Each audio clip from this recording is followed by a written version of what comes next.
Mala private bus സ്റ്റാൻഡിന് മുൻവശമുള്ള ഹൈമാർട്ട് light കത്താത്തതിൽ ആക്ഷേപം. ഇതിനെ തുടർന്ന് അജയന്റെ നേതൃത്വത്തിലുള്ള ഓട്ടോ തൊഴിലാളികൾ ഇന്ന് പ്രതിഷേധ സമരം നടത്തി.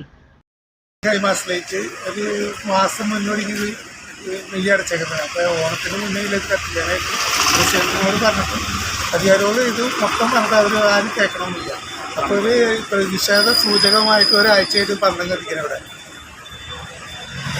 എന്നിട്ടും വന്നിട്ടില്ല അവര്. പഞ്ചായത്ത് അധികൃതരുടെ ഭാഗത്തുനിന്നോ അധികാരികളുടെ ഭാഗത്തുനിന്നോ ഇതിന്റെ ലൈറ്റ് പോയിട്ടുള്ളതാണോ? ലൈറ്റ് പോയിട്ടുള്ളത് അല്ല, ലൈറ്റ് പോയിട്ടുണ്ടോ? അതിന്റെ ലൈറ്റ് പോയിട്ടില്ല, ഒരു ഫീസ് മാത്രം പോയിട്ടുള്ളൂ. ആ ഫീസ് അതായത് ഇതിന്റെ ടൈമർ പോയിരിക്കുകയാണ്.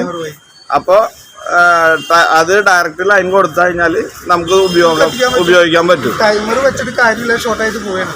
അപ്പൊ ബൾബുകളൊന്നും പോയിട്ടില്ല, ഇതിന്റെ ടൈമർ മാത്രമേ പോയിട്ടുള്ളൂ. അത് ഇതുവരെ ശരിയാക്കിയിട്ടില്ല അല്ല. ഓക്കെ, ഇത് നമ്മള് ഈ ഒരു പ്രതിഷേധം ഫലം കണ്ടില്ലെങ്കിൽ നമ്മളിത് ഈ ലൈറ്റ് കത്തുന്ന വരെ നമ്മളിതില് തിരികെ എത്തിക്കും. ഇത് ലക്ഷങ്ങൾ മുടക്കി ഹൈമാർട്ട് ലൈറ്റ് സ്ഥാപിച്ചിട്ടും ജനങ്ങൾക്ക് പ്രയോജനകരമായ രീതിയിൽ അത് പ്രകാശിക്കാത്തതുകൊണ്ട് ഏതാനും ദിവസങ്ങൾക്ക് മുൻപും ഓട്ടോ തൊഴിലാളികൾ വ്യത്യസ്ത സമരരീതികൾ നടത്തിയിരുന്നു.